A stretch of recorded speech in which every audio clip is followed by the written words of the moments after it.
안녕하세요, 여러분. 오늘은 인류 역사상 가장 영향력 있는 문헌 중 하나인 성경의 창세기에 대해 이야기해 보려고 합니다.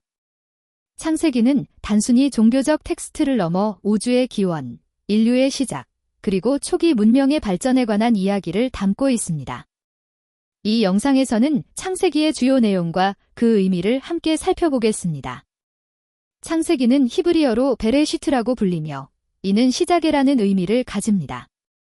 성경의 첫 번째 책으로서 유대교와 기독교의 기초가 되는 이야기들을 담고 있습니다.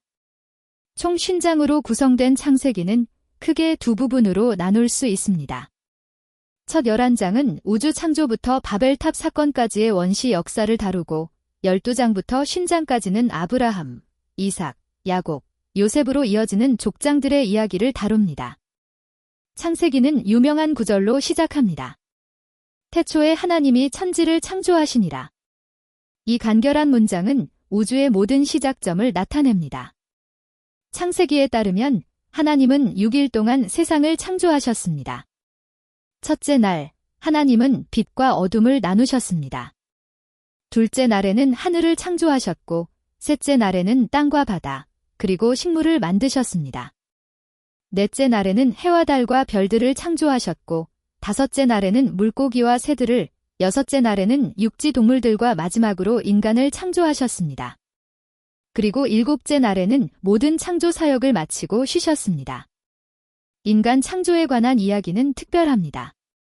하나님은 다른 피조물들과 달리 인간을 자신의 형상대로 만드셨다고 합니다. 남자와 여자를 창조하시고 그들에게 땅을 다스리라는 명령을 주셨습니다. 2장에서는 더 자세히 아담과 이브의 창조 과정을 설명합니다.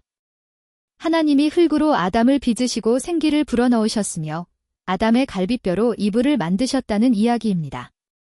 창세기 3장은 인류의 타락에 대한 이야기를 담고 있습니다. 에덴 동산에서 뱀의 유혹을 받은 이브가 선악을 알게 하는 나무의 열매를 따먹고 아담에게도 주어 함께 먹게 됩니다. 이로 인해 죄가 세상에 들어오게 되었고 하나님은 그들을 에덴 동산에서 추방하십니다. 이 이야기는 인간의 자유의지와 선택의 결과, 그리고 그에 따른 책임에 대해 깊은 통찰을 제공합니다. 또한 하나님과 인간의 관계가 어떻게 변화했는지를 보여줍니다. 에덴 동산에서 쫓겨난 후 아담과 이브는 두 아들 카인과 아벨을 낳습니다. 카인은 농부가 되고 아벨은 목자가 됩니다. 두 형제가 하나님께 제물을 바쳤는데 하나님은 아벨의 제물은 받아들이시고 카인의 제물은 거부하셨습니다. 이에 질투한 카인은 아벨을 죽이게 됩니다.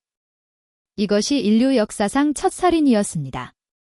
이 이야기는 인간의 질투, 분노, 그리고 살인이라는 극단적 행동으로 이어지는 과정을 보여주며 동시에 하나님의 심판과 자비를 함께 나타냅니다. 카인은 처벌을 받지만 하나님은 그를 보호하기 위한 표를 주십니다. 창세기 6장에서 9장은 노아와 대홍수 이야기를 담고 있습니다. 인류의 악함이 극에 달했을 때 하나님은 세상을 물로 쓸어버리기로 결정하십니다. 그러나 의로운 사람 노아와 그의 가족은 구원받게 됩니다. 하나님은 노아에게 방주를 지으라고 명령하시고 모든 종류의 동물 한 쌍씩을 방주에 태우라고 하십니다. 40일 동안 비가 내려 땅이 물에 잠기고 방주에 탄 노아의 가족과 동물들만 살아남습니다. 물이 빠진 후 하나님은 노아와 언약을 맺으시고 다시는 홍수로 세상을 멸망시키지 않겠다는 약속의 증표로 무지개를 보여주십니다. 이 이야기는 인류의 죄와 하나님의 심판, 그리고 은혜에 관한 깊은 메시지를 담고 있습니다. 또한 새로운 시작과 희망에 대한 이야기이기도 합니다. 홍수 이후 인류는 다시 번성하게 됩니다. 그들은 하나의 언어를 사용하며 바벨이라는 도시를 세우고 하늘에 닿을 탑을 쌓기 시작합니다. 이는 인간의 교만함을 상징합니다. 하나님은 이를 보시고 인간의 언어를 혼잡하게 만들어 서로 소통할 수 없게 하십니다. 결국 사람들은 흩어지게 되고 탑 건설은 중단됩니다. 이 이야기는 인간의 한계와 하나님의 주권, 그리고 다양한 언어와 문화의 기원에 대한 설명을 제공합니다. 창세기 12장부터는 아브라함의 이야기가 시작됩니다. 하나님은 아브라함을 부르시어 고향을 떠나 약속의 땅으로 가라고 하십니다. 그리고 그를 통해 큰 민족을 이루고 모든 민족이 복을 받게 될 것이라고 약속하십니다. 아브라함은 75세라는 고령에도 믿음으로 하나님의 부르심에 응답하고 가나안 땅으로 떠납니다. 하나님은 아브라함과 언약을 맺으시고 그의 자손이 하늘의 별처럼 많아질 것이라고 약속하십니다. 아브라함과 그의 아내 사라가 노년에 아들 이삭을 낳는 기적적인 이야기도 포함되어 있습니다. 아브라함의 이야기에서 가장 극적인 부분은 하나님이 그에게 아들 이삭을 제물로 바치라고 명령하는 장면입니다. 아브라함은 순종하여 이삭을 제단에 올리지만 마지막 순간에 하나님이 개입하여 대신 순양을 제공하십니다. 이 이야기는 하나님에 대한 절대적인 믿음과 순종, 그리고 하나님의 은혜를 보여줍니다. 아브라함의 아들 이삭은 리브가와 결혼하여 쌍둥이 아들 에서와 야곱을 낳습니다. 형제 간의 경쟁과 갈등이 시작되는데 특히 야곱이 속임수로 형 에서의 장자권과 축복을 빼앗는 사건이 중요하게 다뤄집니다. 야곱은 이후 외삼촌 라반의 집으로 도망쳐 그곳에서 20년간 살며 레아와 라헬 등과 결혼하여 12명의 아들을 낳게 됩니다. 이 12아들이 후에 이스라엘의 12지파의 조상이 됩니다. 야곱은 나중에 하나님과 씨름한 후 디스라엘이라는 새 이름을 받게 됩니다. 창세기의 마지막 부분은 야곱의 아들 요셉의 이야기입니다. 아버지의 총애를 받던 요셉은 형들의 질투를 사 이집트로 팔려가지만 하나님의 도우심으로 이집트의 총리가 됩니다. 기근이 들었을 때 요셉은 가족들을 이집트로 불러 구하게 됩니다.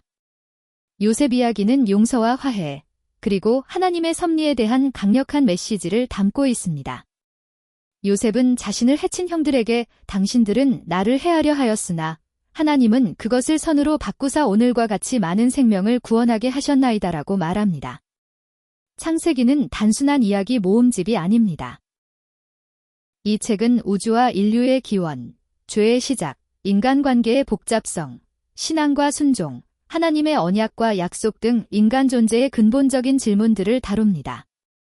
역사적으로 창세기는 유대교, 기독교, 이슬람교 등 세계 주요 종교의 기초가 되었으며 서양 문명과 문화 전반에 지대한 영향을 미쳤습니다. 문학, 예술, 음악, 철학, 윤리학 등 다양한 분야에서 창세기의 이야기와 모티프를 발견할 수 있습니다. 현대과학의 발전과 함께 창세기의 창조 이야기를 어떻게 해석할 것인가에 대한 논쟁이 있어 왔습니다. 일부는 문자 그대로의 해석을 주장하고 다른 이들은 상징적이고 시적인 표현으로 보아야 한다고 주장합니다. 그러나 이러한 논쟁을 넘어 창세기가 인간의 기원과 목적, 하나님과의 관계에 대한 깊은 통찰을 제공한다는 점은 분명합니다. 창세기는 인류의 시작과 발전, 그리고 하나님과의 관계를 그린 장대한 이야기입니다. 우주 창조부터 이스라엘 민족의 이집트 정착까지 창세기는 인간 역사의 초기 단계를 생생하게 묘사합니다. 이 이야기들은 단순한 역사적 사실을 넘어 인간의 본성, 도덕적 선택, 신앙, 가족, 공동체 등에 관한 깊은 통찰을 제공합니다. 창세기는 수천 년이 지난 지금까지도 많은 사람들에게 영감을 주고 있으며 인류의 근본적인 질문들에 대한 답을 찾는 여정에서 중요한 안내서 역할을 하고 있습니다. 이 고대의 텍스트가 현대를 사는 우리에게도 여전히 중요한 의미를 가지는 이유입니다. 오늘 영상이 창세기에 대한 이해를 넓히는 데 도움이 되었기를 바랍니다.